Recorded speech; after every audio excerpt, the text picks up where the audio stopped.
Hi friends, most welcome to all of you. Friends, मैं आपकी दोस्त आप सभी के बीच में आ चुकी हूँ, सरिता पांडे। सीटेट का प्रिपरेशन करेंगे दोस्तों। देखिए, अब आज से तो बस 15 दिन ही रह गए हैं आपके पास। इन 15 डेज में आपको क्या करना है, प्रैक्टिस करना है। आप क्या कर सकते हो, ओनली सिर्फ और सिर्फ प्रैक्टिस ही कीजिए। ये ही मोस्ट इंपॉर्टेंट होगा दोस्तों आप लोगों के लिए। हाँ, एक आप लोगों को इन्फॉर्मेशन और दे दूँ, शायद आप लोग जान भी रहे होंगे, कुछ लोग नहीं अगर जानते हैं तो ये आप लोगों को पता होना चाहिए दोस्तों। सीटेट का एडमिट कार्ड आ गया है। आप लोगों ने डाउनलोड किया कि नहीं, कर लीजिएगा आप सभी लोग डाउनलोड। और किसी भी तरह की अगर प्रॉब्लम आ रही हो अगर एडमिट कार्ड डाउनलोड करने में, तो आप कमेंट कर सकते हैं, फिर मैं आपको बता दूंगी। वैसे आप सभी ने शायद कर लिया होगा।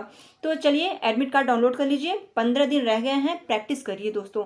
कोई टॉपिक अगर रह गया है जहाँ के आपको बहुत ज़्यादा डाउट है कि कैसे होगा, ये आपको समझ में नहीं आ रहा है, उन टॉपिक्स को क्लियर करने के लिए प्लेलिस्ट सफिशिएंट पड़े हुए हैं।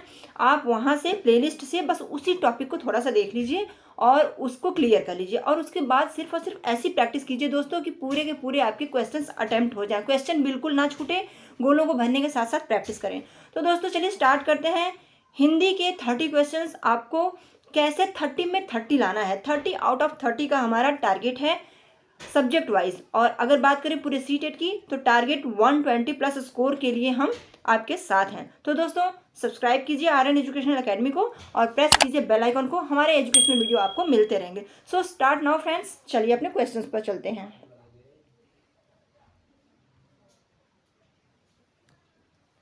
ये रहे आपके क्वेश्चंस दोस्तों। हिंदी में जैसा कि आप जानते हैं गद्य और पद्य से क्वेश्चन आते हैं और उसके बाद कुछ अंडरस्टैंडिंग बेस्ड क्वेश्चन भी होते हैं।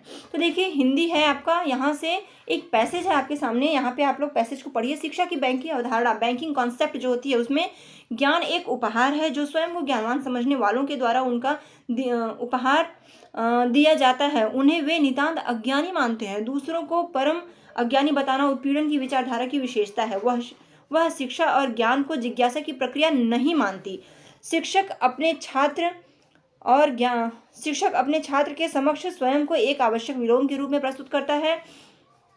छात्र हेगेलीय द्वंद्ववाद में वर्णित दासों की भांति अलगाव के शिकार होने के कारण अपने अज्ञान को शिक्षक के अस्तित्व का औचित्य सिद्ध करने वाला समझते हैं, लेकिन इस फर्क के साथ कि दास तो अपनी वास्तविकता को जान लेता है, क्या कि मालिक का अस्तित्व उसके अस्तित्व पर निर्भर है, लेकिन ये छात्र अपनी इस वास्तविकता को कभी नहीं जान पाते कि वे भी शिक्षक को शिक्षित करते हैं। ये आपका पैसेज हो गया दोस्तों, ये आपका गद्यांश है। इसी में से आप लोगों को कुछ क्वेश्चंस दिए जाएंगे। उन क्वेश्चंस के आंसर आपको अपने पैसेज में ही मिलेंगे, बट थोड़ा सा आप लोगों को समझ के साथ आंसर को देना है। तो चलिए, ज़्यादातर यहीं पर देखिए सीटेट में प्रॉब्लम होती है, ज़्यादातर क्वेश्चन लाइन टू लाइन भी मिल जाते हैं और ज़्यादातर थोड़ा सा आपको अपना कॉन्सेप्ट क्लियर करके कि क्वेश्चन लाइन टू लाइन अगर मिल गया तो वो बिल्कुल फैक्ट है। अगर लाइन टू लाइन नहीं मिला तो वहाँ आप कॉन्सेप्ट अपना क्लियर करेंगे कि क्या होना चाहिए, ठीक है, उसके अकॉर्डिंग आप आंसर देंगे। चलिए यहाँ पे हम देखते हैं कि आपका क्वेश्चन होगा क्या। फर्स्ट क्वेश्चन है जो कि 31st कहते हैं हम, सीडीपी के बाद हिंदी शुरू होता है, तो सीडीपी के 30 क्वेश्चंस के बाद आपका हिंदी का शुरू होता है। अगर आपने 30 क्वेश्चन सीडीपी के नहीं देखते हैं तो देखिएगा, ये रहा आपका सीडीपी का कुछ क्वेश्चंस। मैं लिंक प्रोवाइड करा दे रही हूँ। सीडीपी तैयार रहेगी दोस्तों, तो 15 क्वेश्चन सीडीपी के जो होते हैं वो हिंदी में भी मिलेगा, आपके सोशल में भी मिलेगा, आपका ईवीएस में भी मिलेगा, मैथ पेडागोजी में भी मिलती है। तो पेडागोजी तो मोस्ट इंपॉर्टेंट है, पेडागोजी के लिए सफिशिएंट वीडियो है, वहाँ पर आप अपना कॉन्सेप्ट क्लियर करें। देखिए, शिक्षा की बैंकिंग अवधारणा शिक्षा को किस रूप में प्रस्तुत करती है। शिक्षा की प्रक्रिया में केवल परम अज्ञानी शामिल होते हैं। शिक्षा ज्ञान के लेन देन की प्रक्रिया है। शिक्षा में केवल छात्र शिक्षकों को शिक्षित करते हैं। शिक्षा में उपहारों का लेन देन होता है। टैग वर्ड्स के अकॉर्डिंग आपको बताऊं, मैंने टैग वर्ड का वीडियो अपलोड किया है, नहीं देखा है आपने तो देखिएगा ज़रूर। उस टैग वर्ड को लिख लीजिए और लेकर के बैठिए अपनी प्रैक्टिस के दौरान। टैग वर्ड में देखिए, मैंने बताया केवल मात्र सिर्फ ये नहीं होता है, तो आप देख पा रहे हैं यहाँ पर केवल और यहाँ पर भी केवल, ये दो ऑप्शंस तो आपके पहले ही कट हो गए। ईजिली दो ऑप्शन आप वैसे भी काट देंगे। दो ही ऑप्शन में आपकी समझ को देखना होता है कि दो ऑप्शंस में से आप किसको बेस्ट चूज करेंगे। तो देखिए, केवल करके ये जो दो ऑप्शन है ए एंड सी वो तो कट हो गए। शिक्षा ज्ञान के लेन देन की प्रक्रिया है और शिक्षा में उपहारों का लेन देन होता है। अब आप बताएं, क्या शिक्षा में उपहारों का लेन देन होता है? बैंक की कॉन्सेप्ट को ध्यान में रखते हुए करना है। तो बैंक की कॉन्सेप्ट क्या है, बैंक में क्या होता है? बैंक में धन का लेन देन होता है। तो यहाँ बात हो रही है शिक्षा को लेकर, शिक्षा के बैंकिंग कॉन्सेप्ट को ध्यान में रख के करना है। तो दोस्तों राइट ऑप्शन आपका हो जाएगा, शिक्षा जो है ज्ञान के लेन देन की प्रक्रिया है। ठीक है, राइट ऑप्शन आपका बी ऑप्शन हो जाएगा। चलिए इसी तरीके से आपको आंसर देना है दोस्तों। गद्यांश के अनुसार छात्र अपनी किस वास्तविकता को नहीं जान पाते? गद्यांश के अकॉर्डिंग आपको ये बताना है, शिक्षक ज्ञानवान है, शिक्षा में ज्ञान ही सर्वोपरि है, शिक्षक पूर्णतः शिक्षित नहीं है, या वे अज्ञानी है। यहाँ पर दोस्तों देखिए, शिक्षक पूर्णतः शिक्षित नहीं है। हो सकता है आप इसे न लगाएं। क्यों? आप सोचते हैं शिक्षक तो शिक्षित होते हैं, उसके बाद शिक्षक को पूर्णतः शिक्षित नहीं है, ये हम कैसे कर सकते हैं? लेकिन शिक्षक ज्ञानवान है, एक कॉमन सी बात है। मान लीजिए शिक्षक ज्ञानी तो है, ठीक है, शिक्षा में ज्ञान ही सर्वोपरि है। आप ज़्यादातर लोग यहीं पर लगाएंगे कि शिक्षा में ज्ञान ही सर्वोपरि है, लेकिन आपका आंसर ये नहीं होगा। कॉन्सेप्ट जो है आपका पैसेज के अकॉर्डिंग, आपके गद्यांश के अकॉर्डिंग, शिक्षक पूर्णतः शिक्षित नहीं है, ये सही हो जाएगा। कैसे? आपको बताऊं कि आपके गद्यांश में आप पढ़ेंगे तो उसमें ये दिया गया है कि छात्र ये सोचते हैं कि शिक्षक मतलब बहुत ही ज्ञानी है, जबकि आप ये सोचें कि शिक्षक भी एक मनुष्य है, और मनुष्य के जीवन की प्रक्रिया जो होती है, शिक्षा की प्रक्रिया, ज्ञान की प्रक्रिया, वो जीवन पर्यंत चलने वाली प्रक्रिया है। हम हर एक सिचुएशन से कभी भी कहीं भी कुछ ना कुछ सीखते रहते हैं। जीवन पर्यंत शिक्षा जो है जीवन पर्यंत चलने वाली प्रक्रिया है, तो शिक्षक भी उस कॉन्सेप्ट से अछूता नहीं है। So friends, C option right हो जाएगा। यहाँ पर शिक्षक पूर्णतः शिक्षित नहीं है। हालांकि ज्ञान देने के लिए, बच्चों को पढ़ाने के लिए शिक्षित है, लेकिन शिक्षक जो है बच्चों से भी बहुत कुछ सीखता है। बच्चों को कैसे पढ़ाना है, बच्चे किस चीज़ को इंटरेस्टिंग ले रहे हैं, अच्छा बच्चे इस तरीके से अगर अच्छा कर रहे हैं तो हम बच्चों को ऐसे पढ़ाएं, तो ये चीज़ें शिक्षक जो है बच्चों से सीखता है। शिक्षक पूर्णतः शिक्षित नहीं है। यहाँ पे राइट आंसर आपका सी ऑप्शन होगा। आगे बढ़ेंगे। इस गद्यांश के अनुसार शिक्षा की प्रक्रिया संपन्न होने के लिए अनिवार्य शर्त है। देखिए, शिक्षा की जो प्रक्रिया है उसको पूरा करने के लिए सबसे अनिवार्य, मोस्ट इम्पॉर्टेंट यहाँ पे शर्त क्या दिया गया है? शिक्षक की उपस्थिति, शिक्षक का परम ज्ञानवान होना, छात्र का परम अज्ञानी होना, या छात्रों का सीखने के लिए उत्सुक होना। दोस्तों देखिए, ध्यान यहाँ पर यही लगाना है। आपके गद्यांश में लाइन टू लाइन आपको ये चीज़ नहीं मिलेगा इसका आंसर, तो आप अपने माइंड के अंडरस्टैंडिंग लेवल पे आप सोचिए कि क्या होना ज़रूरी है, आवश्यक शर्त क्या होगा? शिक्षक की उपस्थिति और शिक्षक का परम ज्ञानवान होना। देखिए, परम ज्ञानवान होना का मतलब बहुत ही ज़्यादा विद्वान। अगर बहुत ही ज़्यादा विद्वान नहीं है तो क्या आप ज्ञान प्रोवाइड नहीं करा सकते हैं? जी नहीं, ऐसा नहीं है। बच्चों को मतलब 5 तक के बच्चे हैं या 8 तक के बच्चे हैं, आपको पढ़ाना है उन्हें, तो उसके लिए एक आपका होता है कि आपको मतलब BTC BEd DLEd करना है, और आपको टेट सीटेट पास करना है। एक मानक मतलब होता है, तो परम ज्ञानवान होना जरूरी नहीं है। उस मानक को आप पूरा करते हैं तो आप शिक्षक हैं। और छात्रों का सीखने के लिए उत्सुक होना, ये उत्सुक होना या जिज्ञासु होना भी टैग वर्ड है, तो आप यहाँ पर भी जा सकते हो। लेकिन ये आंसर आपका नहीं होगा, तो होगा क्या? यहीं पे आप मार खा जाते हैं और 1 नंबर हमारा कट हो जाता है। देखिए, सबसे ज़्यादा इंपॉर्टेंट पूछा है, जिसके बिना कि शिक्षा की प्रक्रिया हो ही नहीं सकती। बच्चा अगर बहुत जिज्ञासु है तो भी वो खुद से कैसे सीखेगा? उसे एक टीचर चाहिए। और शिक्षक परम ज्ञानवान है, ये बात नहीं यहाँ पर होगी। छात्र का परम अज्ञानी होना, ये तो नेगेटिविटी लिए है, इसको हटा देंगे हम। देखिए, शिक्षक की उपस्थिति, बात हो रही है शिक्षा प्रक्रिया को संपन्न करने के लिए, तो टीचर की जो है उपस्थिति तो बहुत ही ज़्यादा इंपॉर्टेंट हो गई ना, तो फर्स्ट ऑप्शन यहाँ पे राइट हो जाएगा। बिल्कुल सिंपल सा कॉन्सेप्ट है, लेकिन ज़्यादातर लोग इस कॉन्सेप्ट पे चले जाते हैं कि छात्रों का सीखने के लिए उत्सुक होना। ये भी अपनी जगह पे सही है, लेकिन सबसे ज़्यादा ज़रूरी की बात करें तो उत्सुक होने के बाद भी उस उत्सुकता को शांत कौन करेगा? तो उस जिज्ञासु प्रवृत्ति को, उस क्यूरियोसिटी को शांत करने के लिए टीचर ही चाहिए। तो शिक्षक की उपस्थिति इंपॉर्टेंट हो जाएगी, ये आपका राइट आंसर हो जाएगा। आगे बढ़ेंगे दोस्तों। गद्यांश के अनुसार उत्पीड़न की विचारधारा की विशेषता क्या है? गद्यांश में उत्पीड़न की बात की गई है, तो इसकी विशेषता क्या है? शिक्षा ज्ञान का उपहार है, शिक्षक श्रेष्ठ है और छात्रहीन है, आदर्श शिक्षक सदैव उत्पीड़क होता है, अभी परम अज्ञानियों का शोषण अनिवार्य है। गद्यांश के अकॉर्डिंग ही आपको आंसर देना है। तो गद्यांश में आप देखेंगे, आपने पढ़ा होगा तो आपको क्या मिला दोस्तों? विचारधारा की विशेषता, उत्पीड़न विचारधारा जो है पैसेज के अकॉर्डिंग क्या हो जाएगा? तो दोस्तों यहाँ पे 34 का हो जाएगा आपका, शिक्षक श्रेष्ठ है और छात्र हीन है।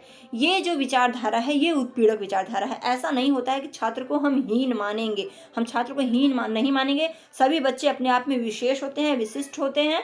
तो शिक्षक श्रेष्ठ है, ये भी नहीं कह सकते क्योंकि शिक्षक भी छात्रों से कुछ ना कुछ सीखता है। तो यही चीज़ है, यही कॉन्सेप्ट है गद्यांश में, जो कि उत्पीड़क विचारधारा की विशेषता है। So your answer that will B option is right. Okay,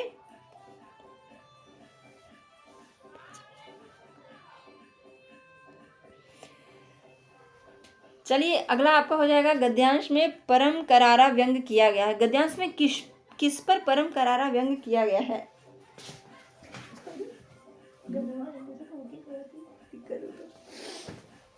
देखिए, गद्यांश में किस पर करारा व्यंग किया गया है?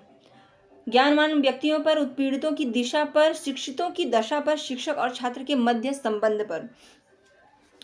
दोस्तों थोड़ा सा देखिए यहाँ पर, अब हर किसी को अपने बाउंडेशन में लेकर के तो नहीं चला जा सकता, तो थोड़ी सी पीछे आवाज़ आ रही होगी, उसको आप लोग इग्नोर कीजिएगा और चलिए पढ़ने पर ध्यान दीजिएगा कि हम क्या पढ़ा रहे हैं, हम क्या समझा रहे हैं, और आपकी प्रैक्टिस आपके लिए इंपॉर्टेंट है। तो हर एक सिचुएशन में अपना काम हमें करते रहना है। तो चलिए आगे बढ़ेंगे। ज्ञानवान व्यक्तियों पर, उत्पीड़ितों की दिशा पर, शिक्षितों की दशा पर, शिक्षक और छात्र के मध्य संबंध में गद्यांश में करारा व्यंग किया गया है। किस पर? गद्यांश में दोस्तों जो करारा व्यंग है वो है आपका शिक्षक और छात्र के मध्य संबंध पर। आपने ऊपर भी देखा होगा कि शिक्षक श्रेष्ठ हैं, छात्रहीन हैं, तो यही सब व्यंग किया गया है शिक्षक और छात्र के मध्य संबंध पर। सो your answer that will be D option is right. Okay, चलेंगे आगे बढ़ेंगे। जिज्ञासा शब्द से बनने वाला विशेषण। दोस्तों आपके पैसेज से, आपके गद्यांश से जो आने वाला था वो क्वेश्चन हो चुका। अब उसी गद्यांश से कुछ वर्ड्स उठा करके आपकी ग्रामर की नॉलेज भी ली जाती है। आप व्याकरण में क्या कुछ समझ रखते हैं? तो चलिए, जिज्ञासा शब्द से बनने वाला विशेषण है। जिज्ञासा शब्द से क्या विशेषण बनेगा? जिज्ञासी बनेगा, जिज्ञासा वाला, जिज्ञासु या फिर जिज्ञासाशील। तो जिज्ञासा की प्रवृत्ति जिसमें होती है वो जिज्ञासु कहलाता है। तो आपका विशेषण हो गया सी ऑप्शन, जिज्ञासु। ठीक है, आगे है, किस शब्द में दो प्रत्ययों का प्रयोग हुआ है? प्रत्यय, दोस्तों प्रत्यय और उपसर्ग के बारे में आपको बता दूं कि बिल्कुल छोटे से में बिल्कुल फैक्ट फंडा आपका है कि प्रत्यय और उपसर्ग अगर पूछे तो एक ऐसा शब्द जो कि आपका अपने आप में कुछ अर्थ रखता है, उसके आगे लगता है आपका उपसर्ग और उस शब्द के पीछे लगता है आपका प्रत्यय। तो देखिए, उपसर्ग में उपसर्ग हटा देने पर भी उसमें जो होता है कोई अंतर नहीं आता है, और प्रत्यय में भी हटा देने पर अंतर नहीं आता है। तो जो शब्द कोई बदलाव नहीं महसूस होता है, जो अपने आप में उसका जो अर्थ होता है वही रहता है। हाँ, दूसरा शब्द बन जाता है प्रत्यय या उपसर्ग लगाकर। तो यहाँ पे प्रत्यय की बात हो रही है, तो मैंने क्या कहा? प्रत्यय का मतलब जैसे वास्तव शब्द है, वास्तव में हम पहले लगाते तो कुछ और बनता, तो वो उपसर्ग कहलाता। वास्तव के बाद लगा है वास्तविकता, और ज्ञान में लगा है ज्ञानवान, विशेषता और विचारधारा। तो ये कुछ शब्द हैं। इसमें देखिए, वास्तव में लगा है इक और ता। वास्तविकता जब हम बोलेंगे तो दो प्रत्ययों का यूज यहाँ पे आपके फर्स्ट ऑप्शन में ही है, वास्तविकता। वास्तविकता में आपका इक प्रत्यय है और ता प्रत्यय है। तो वास्तविकता में इक और आ प्रत्यय है, जो कि ये रहा आपका फर्स्ट ऑप्शन, वास्तविकता। ज्ञानवान में सिर्फ आन प्रत्यय है, एक ही प्रत्यय है, तो आपका पहला ऑप्शन ही राइट हो जाएगा, क्योंकि दो प्रत्ययों की बात की गई है यहाँ पे। चलिए आगे हो जाएगा, प्रस्तुत गद्यांश में नितांत शब्द का अर्थ है। प्रस्तुत गद्यांश में नितांत शब्द का क्या अर्थ है? केवल, एकांत, बहुत और बिल्कुल। तो प्रस्तुत गद्यांश में जो आपका गद्यांश है उसके अकॉर्डिंग पूछा गया, नितांत लिखा हुआ है तो उसका अर्थ क्या होगा? तो बिल्कुल हो जाएगा उसका अर्थ, कि नितांत का मतलब बिल्कुल आवश्यक है, वो बहुत ही ज़्यादा नितांत आवश्यक, मतलब बिल्कुल उसे हम छोड़ नहीं सकते। ठीक है, बिल्कुल हो जाएगा, डी ऑप्शन राइट हो जाएगा। उन्हें परम अज्ञानी मानकर वह अपने अस्तित्व का औचित्य सिद्ध करता है। रेखांकित शब्द की जगह किस शब्द का प्रयोग किया जा सकता है? सिद्ध करता है। सिद्ध करने का अर्थ क्या होगा? प्रमाणित करना, प्रतिफलित करना, अंतर्निहित करना या प्रतिस्थापना करना। तो प्रमाणित हो जाएगा दोस्तों यहाँ पर। शुद्ध हिंदी, देखिए हिंदी में इतना तो पता ही है कि हाँ, हमें कहाँ क्या बोलना है, किस तरीके के शब्द को लिखते समय, पढ़ते समय यूज किया जाता है। तो प्रमाणित, सिद्ध करना या प्रमाणित करना एक ही बात हुई। तो सिद्ध करना जो है यहाँ पर हो जाएगा फर्स्ट ऑप्शन राइट, प्रमाणित करना। ठीक है, नेक्स्ट हो जाएगा आपके सामने स्क्रीन पर क्वेश्चन है 40 से लेकर 44 तक। सबसे उचित विकल्प का चयन करना है। आपके सामने है यहाँ पर कुछ अंडरस्टैंडिंग बेस्ड क्वेश्चन है, तो चलिए इसको भी करके देख लेते हैं हम। कहानी, कविता, गीतों और नाटकों के प्रयोग से बच्चे क्या करेंगे? केवल मूल्यों का अर्जन करते हैं, केवल अपनी तर्क शक्ति का विकास करते हैं, अपनी संस्कृति धरोहर से जुड़ते हैं, केवल मनोरंजन प्राप्त करते हैं। दोस्तों हिंदी में देखिए 15 क्वेश्चन आते हैं आपके गद्य पद्य से, और हिंदी में 15 क्वेश्चन आपके पेडागोजी से आते हैं, शिक्षण अध्ययन पर आते हैं। तो मैं दोनों का कॉन्सेप्ट लेके चल रही हूँ। अगर आप हमारे साथ जुड़े रहेंगे तो 30 आउट ऑफ 30 आपको लाना ही लाना है, नहीं तो 28 तो आपके कहीं नहीं गए। तो कभी एक आध क्वेश्चन मिस होता होगा, नहीं तो मैं खुद से भी प्रैक्टिस करती हूँ तो 30 आउट ऑफ 30 आ ही जाते हैं, अगर आपकी प्रैक्टिस अच्छी बनी हुई है तो चलिए हमारे साथ प्रैक्टिस कीजिए, और हमारे साथ प्रैक्टिस करने के लिए please subscribe and press the bell icon. चलिए आगे बढ़ते हैं। कहानी, कविता, गीतों और नाटकों, इन सब के माध्यम से इन सब का प्रयोग बच्चे करते हैं। किस लिए करते हैं? देखिए टैग वर्ड को यूज़ कीजिए, केवल और केवल जहाँ लिखा हुआ है उनको आप तुरंत हटा दीजिए, ज़रूरत ही नहीं है। आपके ऑप्शंस छोटे हो गए, 2 ऑप्शन आपके कट हो गए केवल वाले, और आपको सिर्फ और सिर्फ 2 ऑप्शन पे ध्यान देना है। वो 3 ऑप्शन में केवल है दोस्तों, देखिए डी ऑप्शन में भी केवल है। आपका आंसर सीधा सामने आ गया, अपनी संस्कृति धरोहर से जुड़ते हैं, so your answer that will be C option. कितना इजी है, इसीलिए मैंने आप लोगों को टैग वर्ड्स की वीडियो प्रोवाइड कराई है। मैंने कहा था कि मैं बताऊंगी, उसे आप ध्यान में लेकर के चलेंगे तो बिल्कुल बेस्ट स्कोर आप लेकर के आएंगे। तो टैग वर्ड को जरूर याद करिएगा, नहीं देखा है तो मैं लिंक प्रोवाइड करा रही हूँ, देख लीजिएगा। ठीक है, चलिए आपका आंसर ऐसे ही निकल के आ गया टैग वर्ड को यूज करने से। प्राथमिक स्तर पर बच्चों को भाषा सिखाने का सर्वोपरि उद्देश्य है, सबसे महत्वपूर्ण उद्देश्य, सबसे ऊपर जो उद्देश्य हो, सबसे पहला स्थान हम जिसको देंगे वो कहा जा रहा है। मुहावरे, लोकोक्तियों का ज्ञान प्राप्त कराना? जी नहीं। कविता, कहानी को दोहराने की कुशलता का विकास? अब दोहराने की बात को कभी भी आप इंपॉर्टेंस नहीं देंगे, सिर्फ दोहराने के लिए कुछ नहीं किया जाता है। तेज प्रवाह के साथ पढ़ने की योग्यता का विकास करना, या अपनी बात को दूसरों के समक्ष अभिव्यक्त करने की कुशलता का विकास? Your answer that will be D option. पढ़ते पढ़ते ही आपकी प्रैक्टिस बनी हुई होगी तो आप जान पाएंगे क्या सही है। देखिए डी ऑप्शन में क्या कह रहा है कि अपनी बात को दूसरे के समक्ष अभिव्यक्त करने की कुशलता ही सबसे सर्वोपरि है। क्यों? क्योंकि देखिए शिक्षा ग्रहण करने का मतलब क्या है? शिक्षा ग्रहण करने का मतलब किसी भी सिचुएशन में आप अपनी बात को आप जैसे चाहते हैं वैसे किसी दूसरे तक आप उसको डिलीवर कर सकें, आप अपनी बात को व्यक्त कर सकें, कम्युनिकेशन स्किल डेवलप हो, तो यही होती है अपनी बात को दूसरों तक व्यक्त कर पाना, सबसे सर्वोपरि उद्देश्य आपका हो जाएगा। डी ऑप्शन राइट है। चलिए आगे बढ़ेंगे। लिखना क्या है? एक बेहद जटिल प्रक्रिया है, एक अनिवार्य कुशलता है जिसे जल्दी प्राप्त किया जाना चाहिए, एक तरह की बातचीत, एक यांत्रिक कुशलता। देखिए बेहद जटिल प्रक्रिया कुछ भी नहीं है, इंसान करना चाहे तो सब कुछ कर सकता है। एक बेहद जटिल प्रक्रिया, ये अपने आप में नेगेटिविटी लिए हुए है, बच्चों को वो एक तरीके से कर देता है कि नहीं, बच्चों को हमें कुछ भी ये नहीं दिखाना है कि बहुत ही कठिन है आपके लिए, कुछ भी कठिन नहीं है, ये कॉन्सेप्ट बच्चों के माइंड में नहीं डालना है। तो पहला तो आपका कैंसिल हो गया। एक अनिवार्य कुशलता जिसे जल्द प्राप्त किया जाना है। देखिए लिखना जो है, बच्चे शुरू से ही लिखने लगते हैं, पहले टेढ़ी मेढ़ी लाइन लिखते हैं, फिर उसके बाद उनकी राइटिंग जैसे अच्छी नहीं होती है बट लिखते हैं, फिर धीरे धीरे उनकी राइटिंग जो है अच्छी होने लगती है। तो अनिवार्य कुशलता है जिसे जल्द ही प्राप्त किया जाना चाहिए, तो जल्द ही प्राप्त करना कोई बात नहीं है, वो अपने समय से धीरे धीरे बेहतर हो जाती है। एक तरह की बातचीत है और एक यांत्रिक प्रक्रिया है। यांत्रिक प्रक्रिया नहीं है क्योंकि लिखना तो हाथ के द्वारा ही होता है, यंत्र नहीं है इसमें कुछ भी। तो दोस्तों सी ऑप्शन कैंसिल, ए कैंसिल, बी कैंसिल। अब देखिए इसको देखिए आपकी एक तरह की बातचीत है। एक तरह की बातचीत का मतलब क्या? लिख करके क्या आप बात कर सकते हैं? तो हाँ बिल्कुल, आप अपनी बात को किसी तक कभी कैसे पहुंचाते हैं? आज फ़ोन का माध्यम है, फ़ोन से आप अपनी बातों को करते हैं, लेकिन पहले क्या होता था, पत्र द्वारा अपनी बातें पहुंचाई जाती थी। तो लिखना एक तरह की बातचीत है, आप अपनी बात को लिख करके भी किसी तक पहुँचा सकते हैं। So your answer that will be C option is right. कक्षा 1 के बच्चे क्या एवं क्या, आपको 2 जगह यहाँ पे फिल इन द ब्लैंक्स है, वहाँ पे आपको फिल करना है। से प्राप्त बोलचाल की भाषा के अनुभवों को लेकर ही विद्यालय आते हैं। अच्छा, कक्षा 1 के बच्चे की बात की जा रही है। आप खुद से सोचिए कि बच्चे क्या लेकर के आएंगे विद्यालय? क्या घर परिवार और पड़ोसी से प्राप्त बोलचाल की भाषा, या फिर घर परिवार और परिवेश से प्राप्त बोलचाल की भाषा, घर परिवार और दोस्तों, घर परिवार और टीवी।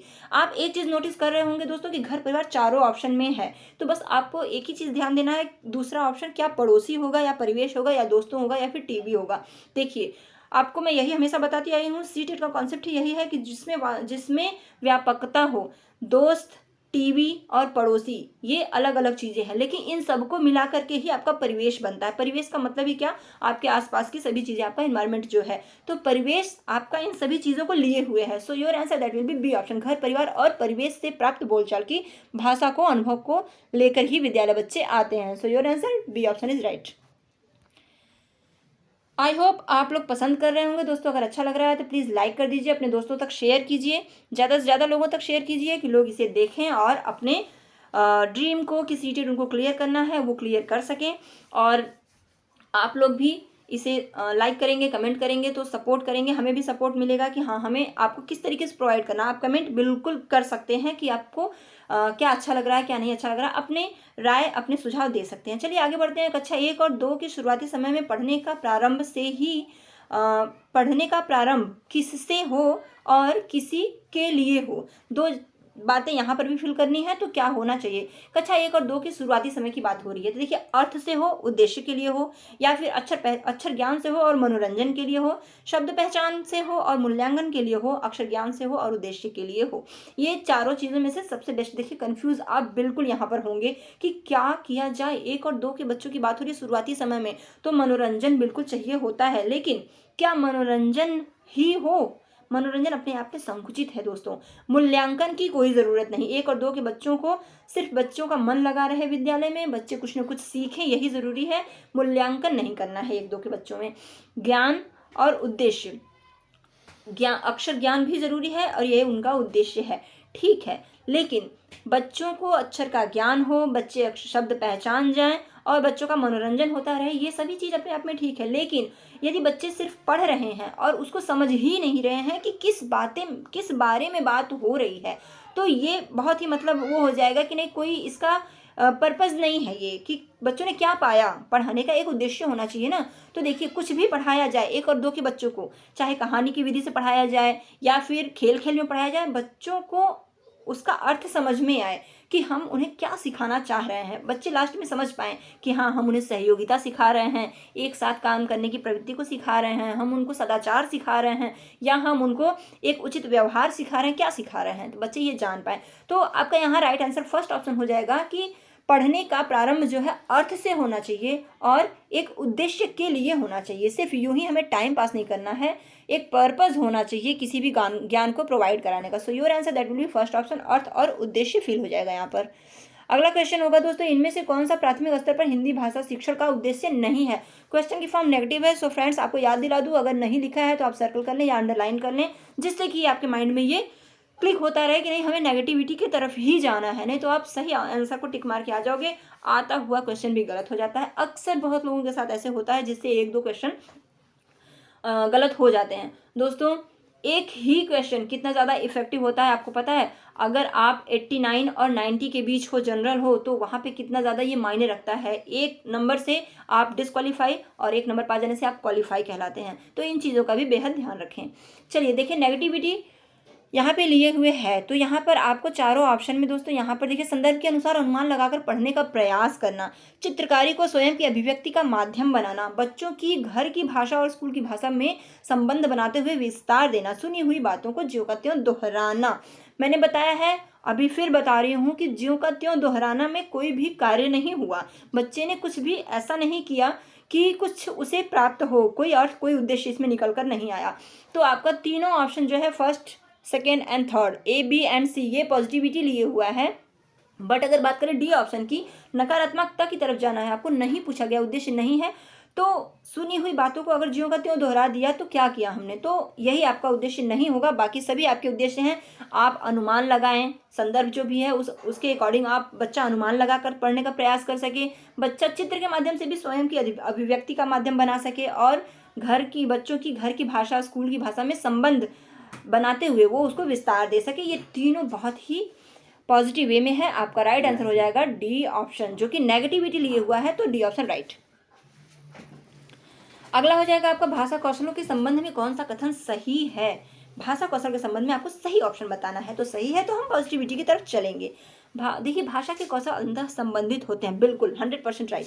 भाषा के सभी कौशलों को नए सिरे से सिखाने की आवश्यकता होती है। हाँ एक बात है, लेकिन सभी कौशलों को नए सिरे से सिखाने की क्या जरूरत है। अगर बच्चे के अंदर स्किल है, बच्चा लिखना जानता है तो पढ़ना सिखाइए, पढ़ना जानता है तो लिखना सिखाइए, सुन तो लेता ही है बच्चा, बोलना सिखाइए।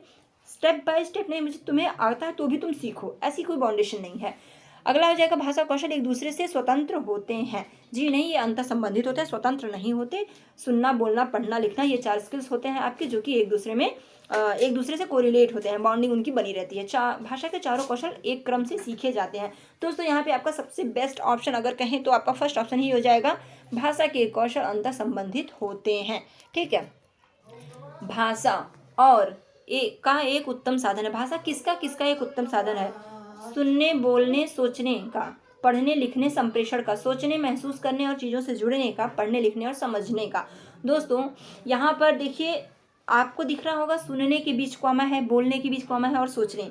तो आप सोच रहे होंगे कि 2 ही जगह फिल है करना, तो हम क्या कैसे करें? 3 चीज़ें दी हुई हैं, तो आप बिल्कुल इसमें आपको प्रॉब्लम नहीं होनी चाहिए। आपको मैं बता दूं कि आप 2 चीज़ एक में कर सकते हैं आप, और एक चीज़ एक में भी कर सकते हैं। जैसे सुनना बोलना एक जगह कर दीजिए, सोचना दूसरे में कर दीजिए, पढ़ना लिखना एक जगह कर दीजिए, संप्रेषण दूसरे में कर दीजिए। ठीक है, क्योंकि सुनना बोलना एक कॉमन चीज़ है, जिससे मिल करके सोचना एक अलग चीज़ है। ठीक है, तो ऐसे आप कर सकते हैं, पढ़ना लिखना, उसके बाद संप्रेषण अभिव्यक्ति की का माध्यम एक अलग चीज़ है। तो दोस्तों यहाँ पर देखिए, सबसे बेस्ट अगर बात करें तो सुनना, बोलना, पढ़ना, लिखना। अगर आप ए करते हैं, अगर आप ए ऑप्शन राइट करते हैं तो पढ़ने लिखने की बात आपका बी करते हैं तो पढ़ना लिखना इसमें भी है, तो आप ये करेंगे तो समझो ये भी हो जाएगा, तो ये होगा नहीं।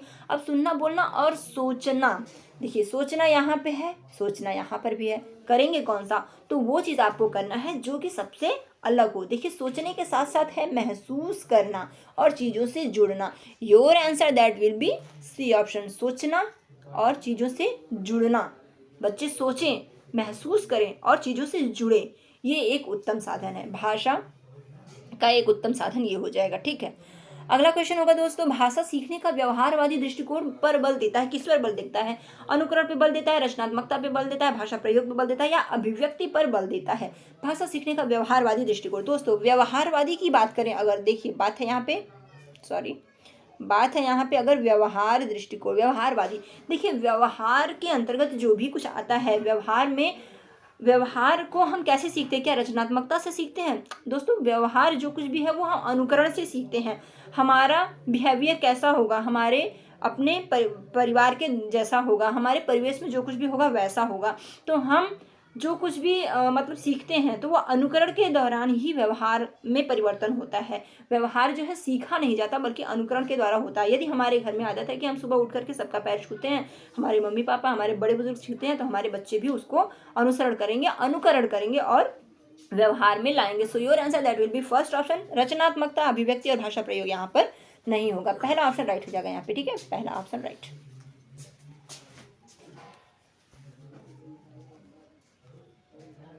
अगला हो जाएगा, नासिरा पढ़ते समय अनेक बार अटकती है, उसे पढ़ने में कठिनाई होती है, उसकी समस्या मुख्यतः से संबंधित है, किससे संबंधित है? पठन अरुचि से, बुद्धिलब्धि से, डिस्लेक्सिया से, डिस्ग्राफिया से। दोस्तों बार बार बता रही हूँ, एक बार और भी ध्यान में रखिएगा कि बस पढ़ते समय जहाँ पर भी आपको दिखता है पढ़ते समय पढ़ने में प्रॉब्लम हो रही है, मतलब डिस्लेक्सिया। ठीक है, पठन अरुचि नहीं है ऐसा, वो पढ़ तो रही है, और बुद्धिलब्धि की बात भी यहाँ पे नहीं होगी, डिस्ग्राफिया लिखने के लिए होता है। ठीक है, तो यहाँ पे आपका डिस्लेक्सिया हो जाएगा।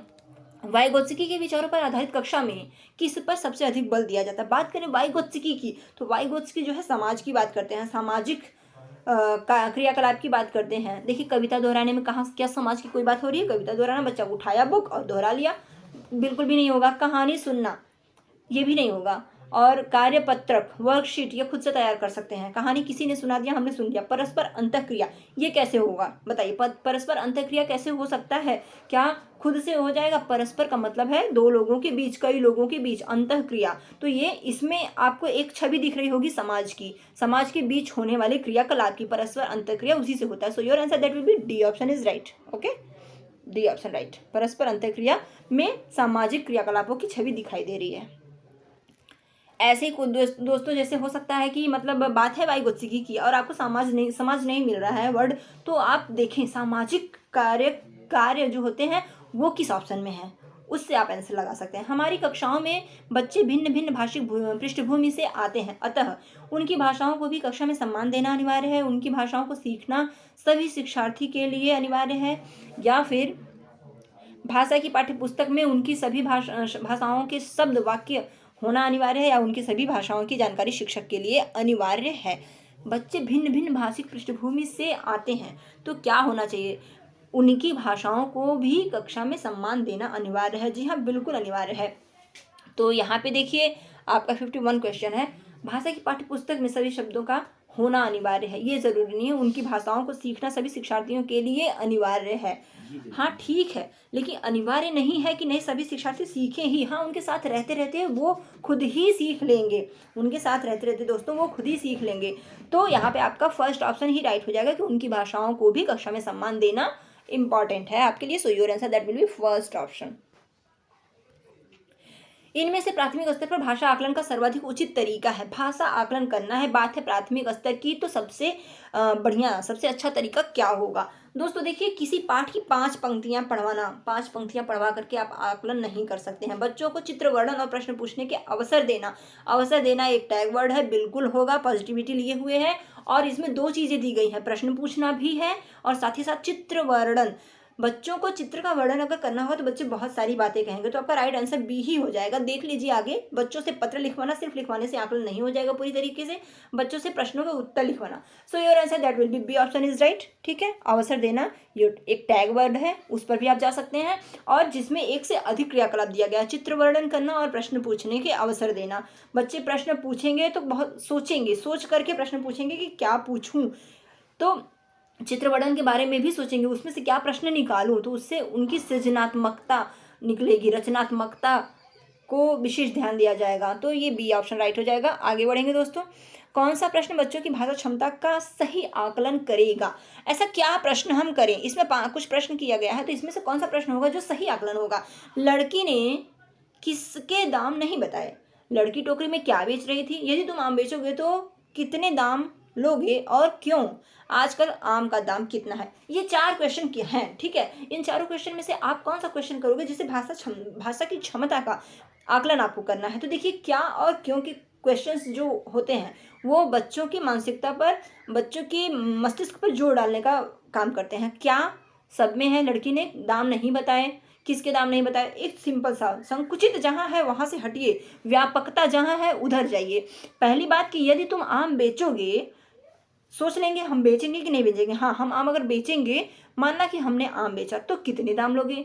कितना लूँगा वो सोचेगा बच्चा। फिर और क्यों, अगर इतना दाम लोगे तो क्यों इतना लोगे, तो वो भी सोचेगा कि हाँ इतना हम क्यों लगे। तो इसमें व्यापकता है और ज़्यादा क्वेश्चन है, बच्चा सोच करके बताएगा। संकुचित की तरफ नहीं, व्यापक की तरफ जाइए। तो बी ऑप्शन सी ऑप्शन आपका राइट हो जाएगा दोस्तों। यदि तुम आम बेचोगे तो कितने दाम में बेचोगे, पहली बात, और क्यों, ये 2 क्वेश्चंस इसमें हो गए और बच्चा सोचेगा इसके लिए कि क्यों ऐसा कर रहा है वो। ठीक है, तो सी ऑप्शन राइट हो जाएगा। आगे बढ़ेंगे, प्राथमिक स्तर पर बच्चों के लिए बाल साहित्य का चयन का मुख्य आधार क्या होना चाहिए? बाल साहित्य के चयन का मुख्य आधार कहें तो क्या होना चाहिए? क्या छोटी रचनाएं होनी चाहिए बाल साहित्य के लिए, या रोचक विषय वस्तु होना चाहिए, या रंगीन चित्र होना चाहिए, या सरल जानकारियां होना चाहिए? ऐसे ही कुछ क्वेश्चंस आया था दोस्तों एक साल, तो कुछ लोगों ने लगाया था रंगीन चित्र, मतलब रंगीनियां होनी चाहिए, उसमें रंगीनियां ऐसे करके दिया हुआ था। तो सिर्फ और सिर्फ रंगीन चित्र होंगे और उसमें कुछ पता नहीं चलेगा बच्चों को, तो क्या बच्चे खुश होंगे? बाल साहित्य पढ़ेंगे, सिर्फ चित्र, सिर्फ इमेज ही नहीं देखते हैं बच्चे, बल्कि उसका जो चित्र है उसका विषय वस्तु रोचक होना चाहिए। So your answer that will be B option. छोटी रचनाएं, सरल जानकारी, रंगीन चित्र भी इंपॉर्टेंट है, लेकिन सबसे बेस्ट ऑप्शन पे आपको जाना होता है सीटेट में। So your answer that will be B option. और आप जानते हैं दोस्तों कि रोचक विषय वस्तु कैसे बनेगा और कब बनेगा? रोचक विषय वस्तु वही होगा जिसमें चित्र रंगीन होंगे।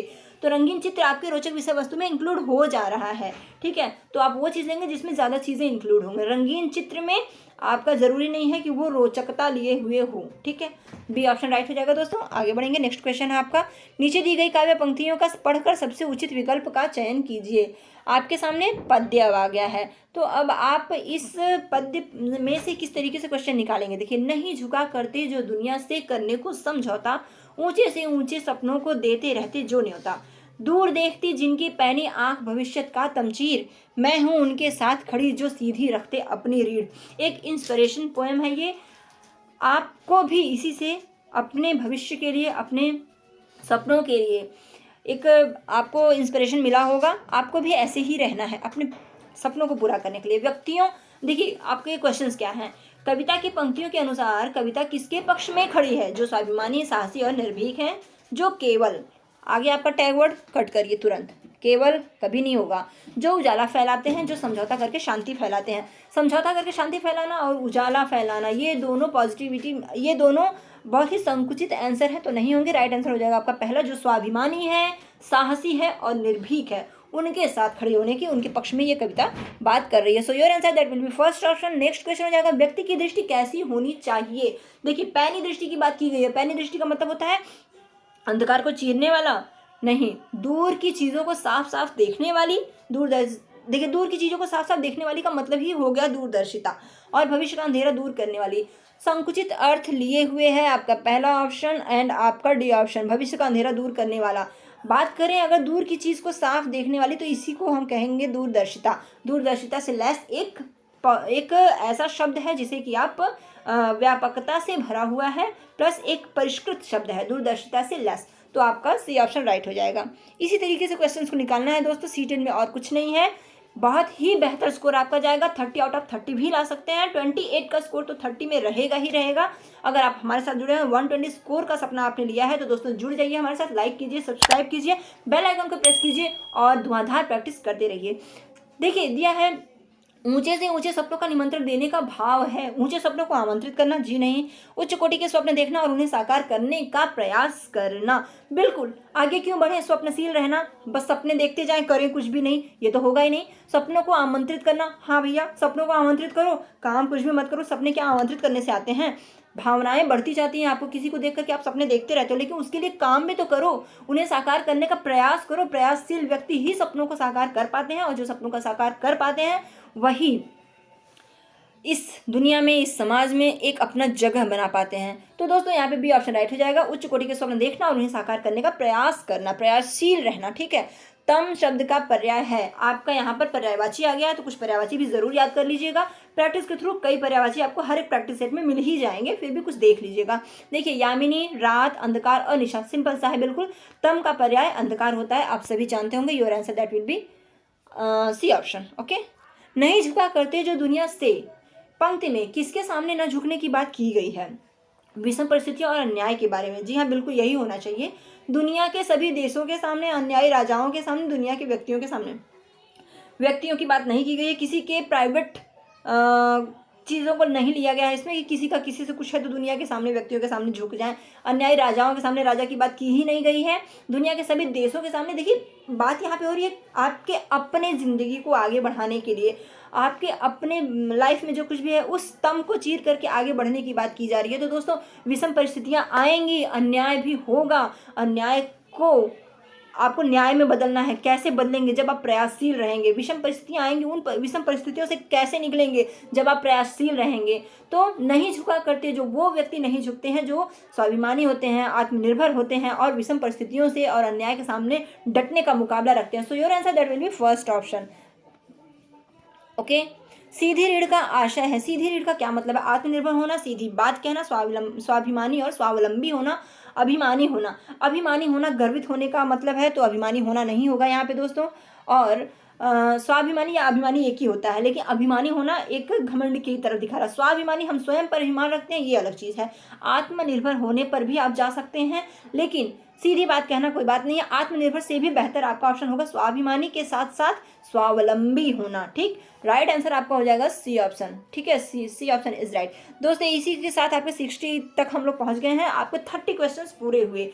अब इन 30 क्वेश्चंस के बाद आप और भी प्रैक्टिस मजबूत कीजिए। हर सब्जेक्ट की पेडागोजी हम पढ़ा ही रहे हैं, हर सब्जेक्ट के 30 क्वेश्चन हम करा रहे हैं। सोशल के 60 क्वेश्चन भी हम कराते हैं। तो हमारे साथ सभी सब्जेक्ट की एक प्रैक्टिस, धुआंधार प्रैक्टिस के लिए जुड़ने के लिए सब्सक्राइब कीजिए आर्यन एजुकेशन अकेडमी को, प्रेस कीजिए बेल आइकन को। दोस्तों आप हमारे चैनल को सर्च करने के लिए C-TET बाय सरिता पांडे लिख करके भी सर्च कर सकते हैं, आपको इजीली सारे वीडियोस मिल जाएंगे। सो फ्रेंड्स आज के लिए इतना ही, अगली वीडियो में फिर मिलते हैं।